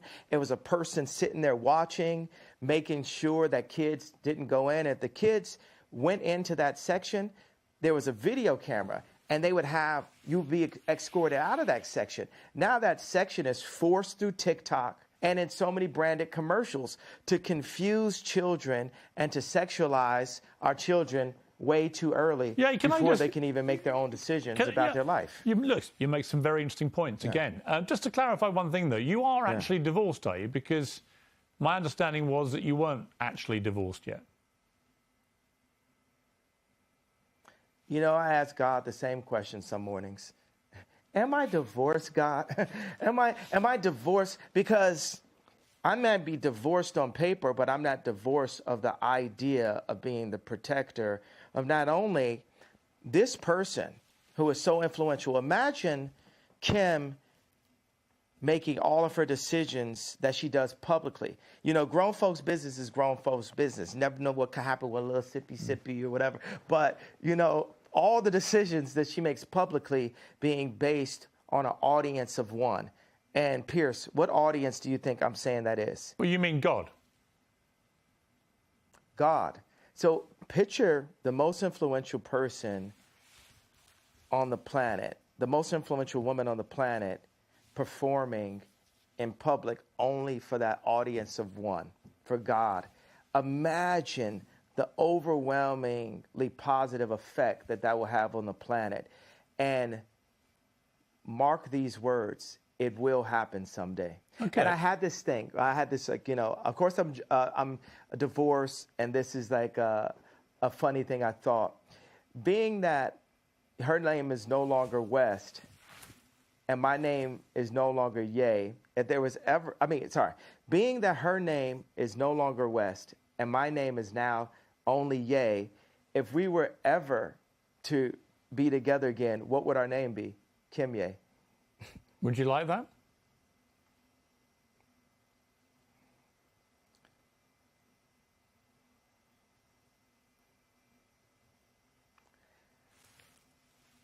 Everything is up to God. And God has proven to me many times that it's not about what I want or what I would like. It's just up to him on what he sees fit. But David had to. But let me ask you. I mean, yeah, but do you still love Kim? To the Kim? sheep. Sorry, not with an S. Do you still love Kim?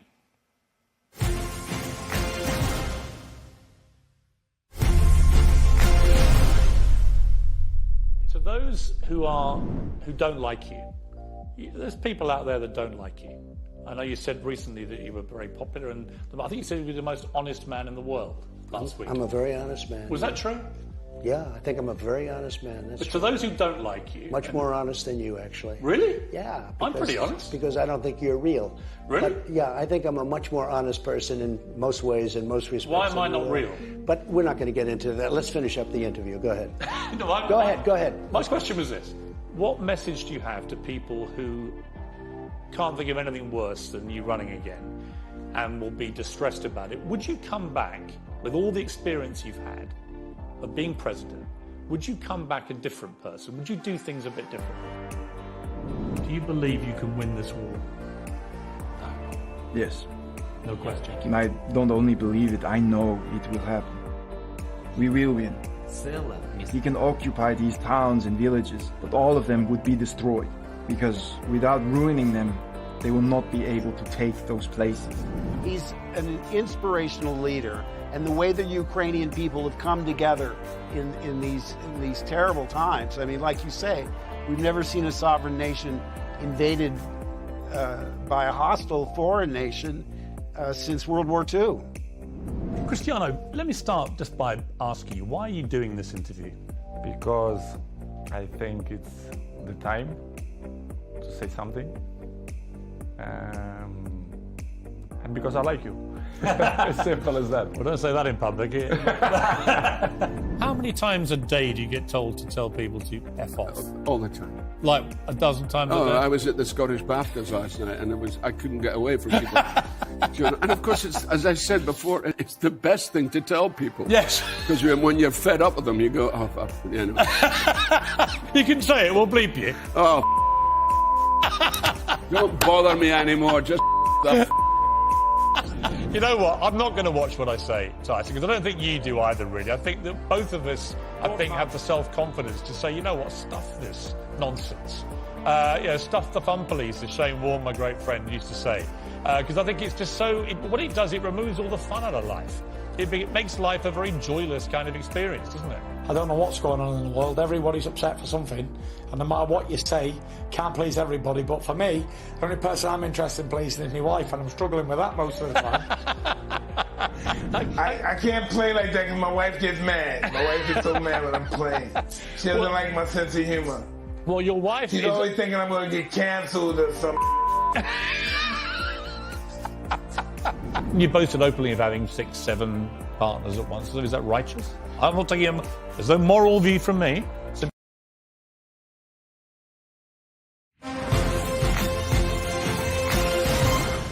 do you still love Kim? I absolutely love. I'll love her for life, and I will protect. Oddly enough, I'll actually protect her because when I call out things that I feel are wrong, you know what I'm saying? When I make products, like say the difference between me and Bernard Arnault, like say, watch Elon Musk. Every product. The reason why Elon Musk is like a Steve Jobs is, if he makes a flamethrower, he would use that flamethrower. If he makes a Cybertruck, he would use that Cybertruck. Me, if I make some 3D printed boots, you know, I'm going to have the 3D printed boots on. Wow. And I love wear them those. every day. Can I get a pair of those? Absolutely, sir. They would Tucker really liked suit them me. also. These boots are a hit. Love those. Yes. They look fantastic. Would you like one day to get back with Kim, do you think? Do you feel like you've gone through a very tumultuous period, but that actually the love underneath it all between two people remains? And would you like to get back together? Those thirst traps still be fire. Is that Do you understand what I said? Do you understand that language I right think there? so. I think so. You better explain it to me. What do you think those thirst traps still be fire means? Can you explain that to me? Well, with my rather Explain creative British with mind, those thirst traps still be fire. I would imagine it with means your that creative, brilliant British man. I would imagine it means you still fancy your ex-wife. Is that right? You know, I would prefer to not be put on this. I would prefer to not be put on the spot on these kind of questions. What I could say is, God is alive. God had David tend to the sheep, knowing that one day he would prepare him to fight Goliath. Mm-hmm. So I believe that day of me fighting Goliath has been this past 2 weeks. The media is Goliath. And there would be no chance of having a civil civilization or a civil democracy in America without me challenging the media 2 years out from the election. Because this thing that I'm challenging may be setting myself up to one day be able to be president, or it's maybe for the other president. But regardless, we have to have some decency in America as the thought leaders in the content that we put out. But on that point, you keep talking about the media as if somehow it's the media that's created all this furore in the last 2 weeks. But you have said other things which, in my opinion, the media couldn't ignore. You know, you suggested in your interview with Tucker Carlson that Gap, for example, the clothing wear company, had prior knowledge of the Uvalde shooting, which is obviously completely insane. Why would you say that? And then why would you be surprised if the media then react to it? They're bound to. What I'm saying is that was worded. That might have been worded in a way that the media could take in the wrong way. But I thought it was really interesting the amount of people at Gap. We had a release that was happening, and the amount of people at Gap that were rallying around this as a media moment. If they didn't know about that, where there's theories, you can't say that the theories about 9/11 are completely insane. Actually, that's just the person I am. I'm that kind of person. Well, look, you're perfectly entitled to have theories. I think most of them are completely insane. But on this specific one, on Uvalde, you even suggested that Matthew McConaughey. You even suggested that Matthew McConaughey may have. It was all a bit weird that he was speaking so early about it, when in fact he came from Uvalde and spoke very passionately after this atrocity. So I think people read these comments and are like, "What are you talking about?" No, okay, so I'm not. What I'm saying is I definitely feel there was a major media push around that to create trauma and fear culture. 20 kids were shot dead in a classroom. Okay. 20 children were shot dead at school. So let me explain. No one in the media is putting any sort of trauma into that. That is the trauma. Okay, Piers, how often does that happen in my hometown? Well, the Every 20 week. kids are killed in school in one mass shooting. As far as I'm aware, it's never happened in your hometown, has it? Yeah, it does. At least not in one 14 mass kids shooting. Are killed in Chicago. I didn't finish. Okay. Let's not do this again. Okay. We reviewed how I that understand. goes. You could talk. At least 14 kids are killed in Chicago every week, and there's no media push around it. And that's my issue. When I was at Gap, there was no media push around the killings in Chicago. I completely agree. My youngest son has recently been at University of Chicago for a year, and there were 2 students shot in that time. I completely agree that there is never enough attention given to all the slaughter from gun violence in Chicago. Completely agree with you. What I can't agree with is any suggestion by you that anyone at Gap or Matthew McConaughey or anybody else had any prior knowledge of what happened at Uvalde. Of course they didn't. What I'm saying is, I'm not saying they did, but with the amount of attention that went, understand, I was jealous, once again. You feel me? I'm jealous that so much attention went in this direction, but doesn't go into the direction of Chicago when then the same same amount of people. That's what you should say. I'm not Again, finished. Yeah, but it comes down to the way you phrase these things. Bro, hey, I just said it. Yes. Like I just said, you're not always going to say the things the right way, but at least I have the bravery to open the conversation. Your first sentence isn't your last sentence. My first rap that I told wasn't my last rap that I told. And now that's the whole point. It's said. Once it's said, accept that it was said. I am the iPhone 20, right? Have you ever heard the term premeditated murder? Yes. I feel like the George Floyd was a premeditated murder. That's my feeling based off of... I agree, but not for the reason you think. I think it was premeditated in the sense that policeman didn't give a damn about George Floyd's life, stuck his knee on his neck for 8 minutes and killed him. Like I said to you... We have the opportunity to look at it different ways. Like I said to you, you are completely entitled to challenge anything, frankly, and I'm equally entitled to come back at you and say what I think. That's what a democracy is about. Next tonight, my world-exclusive interview with Ye continues.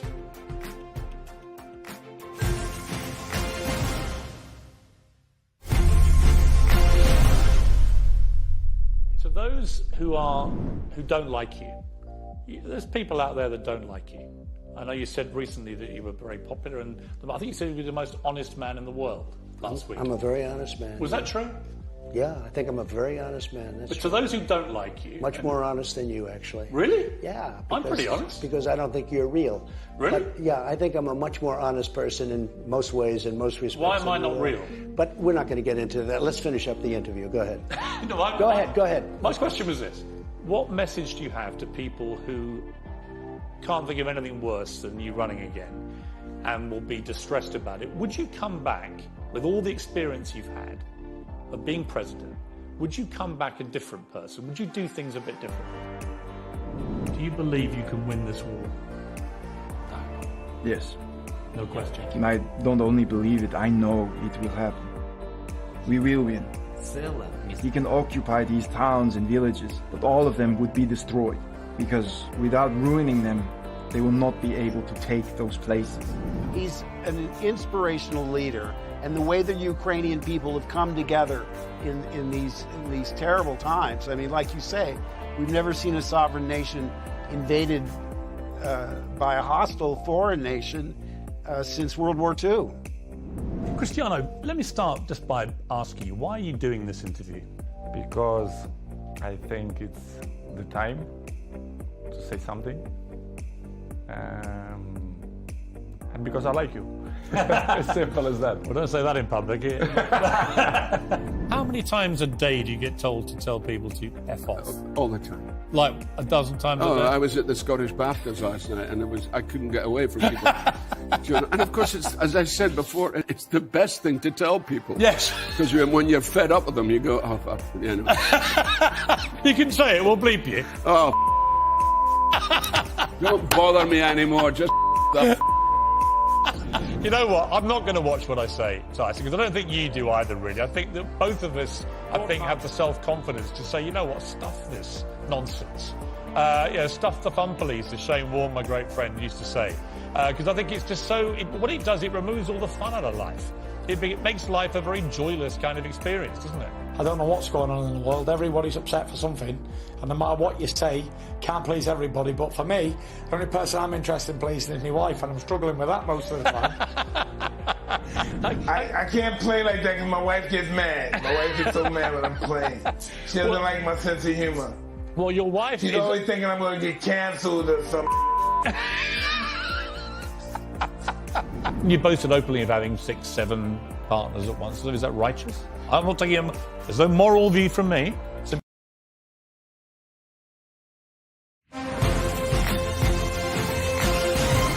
I've wanted to interview you for years. Yeah. I genuinely mean it when I say I think you're one of the most brilliant, talented people that I've seen in the public sphere. And you have a lot of fascinating ideas, and you're incredibly creative, and you're completely entitled to your views. But I'm entitled to mine, and I think we've had some really interesting exchanges, actually. I want to just talk to you quickly before we finish about your kids and about you as a father. What kind of kids do you want them to be? What kind of values do you want to instill in your children? I want my kids to finish their education. I know that my album was called The College Dropout, but when I look at the way, just like you said, your kids are in the University of Chicago, we need the education. That's another thing to be jealous about. The Muslims have the Quran, right? And Jewish people also have their holy books, but they have the education. And once we have the education, and we have the strong black minds, we need to pull them together. There hasn't been end-to-end black-owned communities since Black Wall Street or since the gentrification of Harlem. Like I have this tech company called STEM, right? So I call this guy, and we're working on finishing up elements of the deal, and he's using emotional bullying, and like his shoulders are down, you could tell on the call. And he says, well, because of your comments, we're not going to be able to hire people. It's the people that we need. And I said, well, how many people do we have working for us? He said 60, and we have 40 part-time. I said, well, how many Jewish people do we have? He said, well, I don't know. Well, you have some. And I said, well, do we have black people working for us? He said, yeah. I said, how many? He said, 2. And I said, you're telling me we can't find 60 black engineers?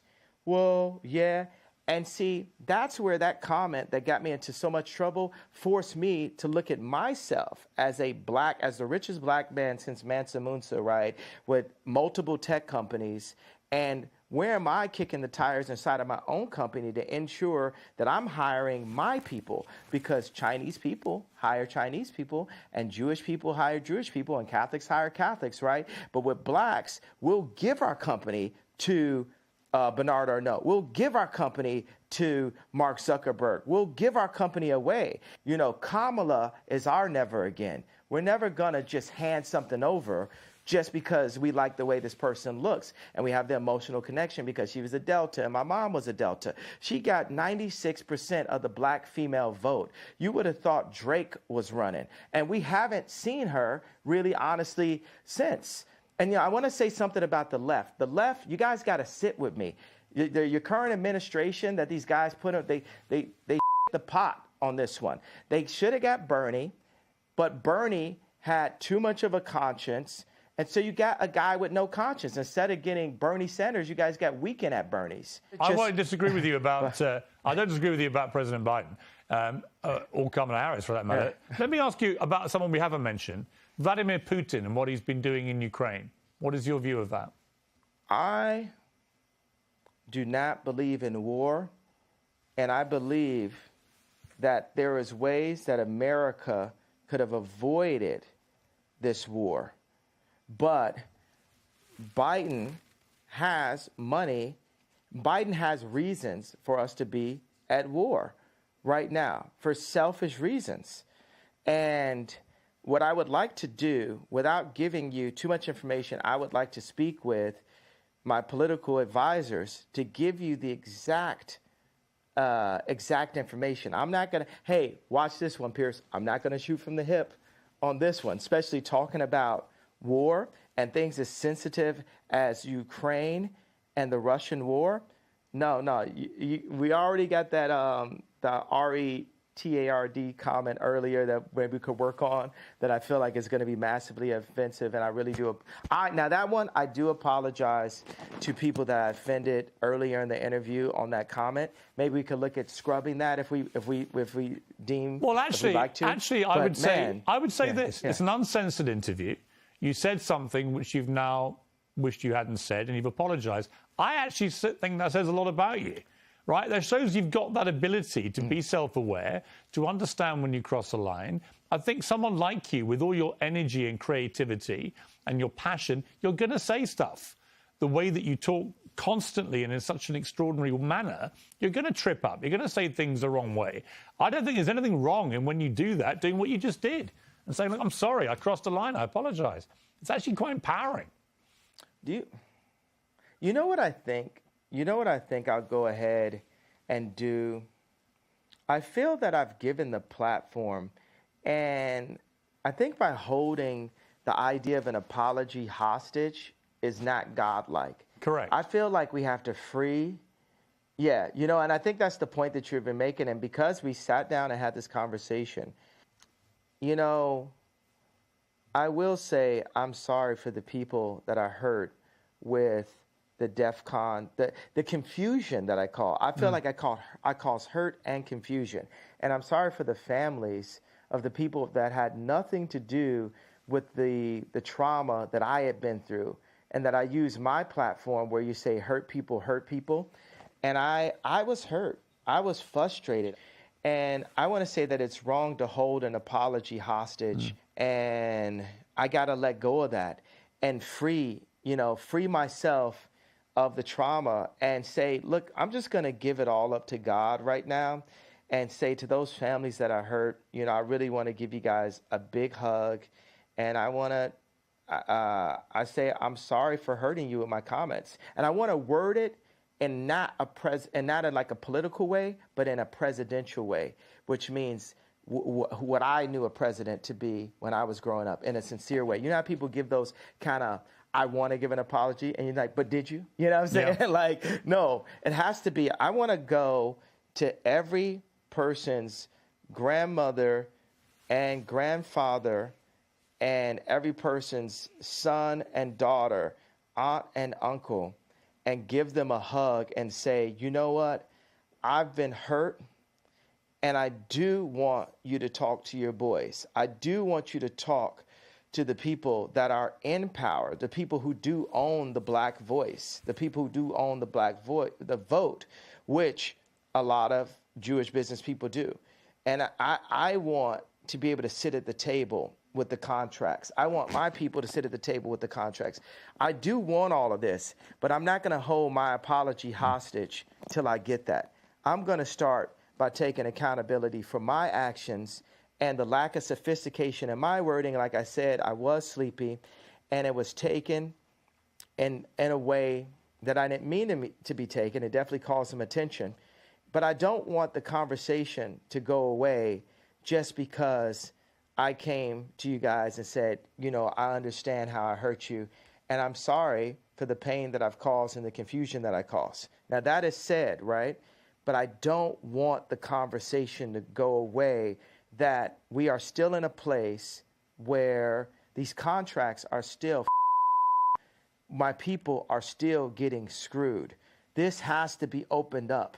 And I'm not asking for a promise, but it would be a beautiful world as I release the pain that I've caused and the pain that I have in me, that grudge that I was holding, that you guys, some of you guys, 1, 2 of you guys step up and say, let's look at these contracts. Let's make it not be a known fact that the music industry is treacherous.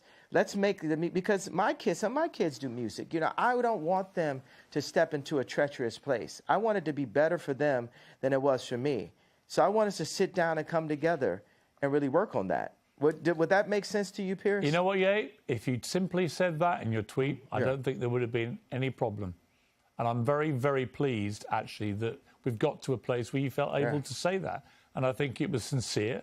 And but we still have a problem. That's my point. No, Piers. I get it. I get it. But what you've now done, you've now explained the context of the problem. And you also issued a sincere apology to people who were rightly offended by the way you phrased what you said. So I think that's a good place to finish the interview.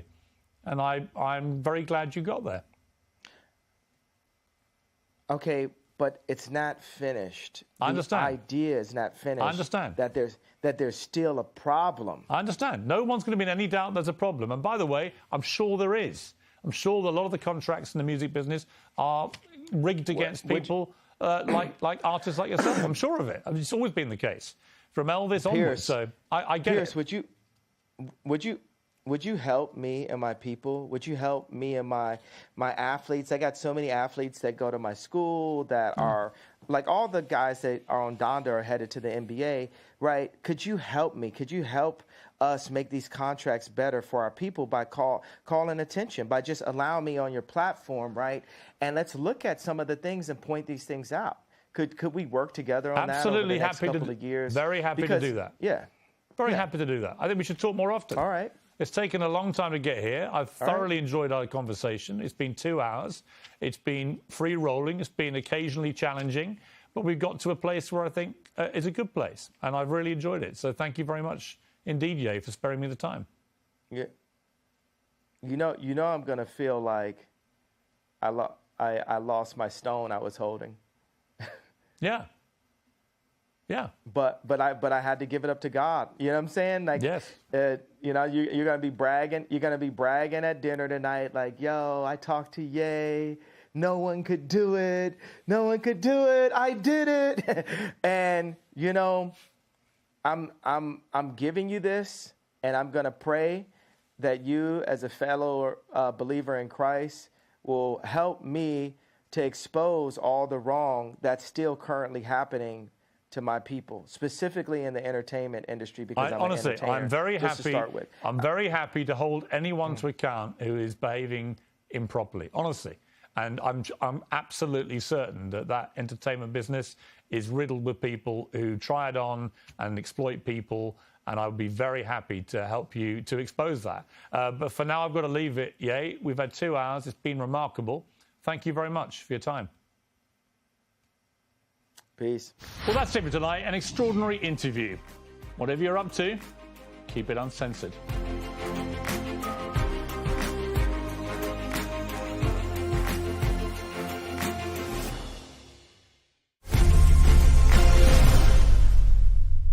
To those who don't like you, there's people out there that don't like you. I know you said recently that you were very popular, and I think you said you were the most honest man in the world last week. I'm a very honest man. Was that true?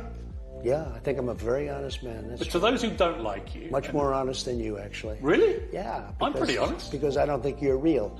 Really? But, yeah, I think I'm a much more honest person in most ways, in most respects. Why am I not real?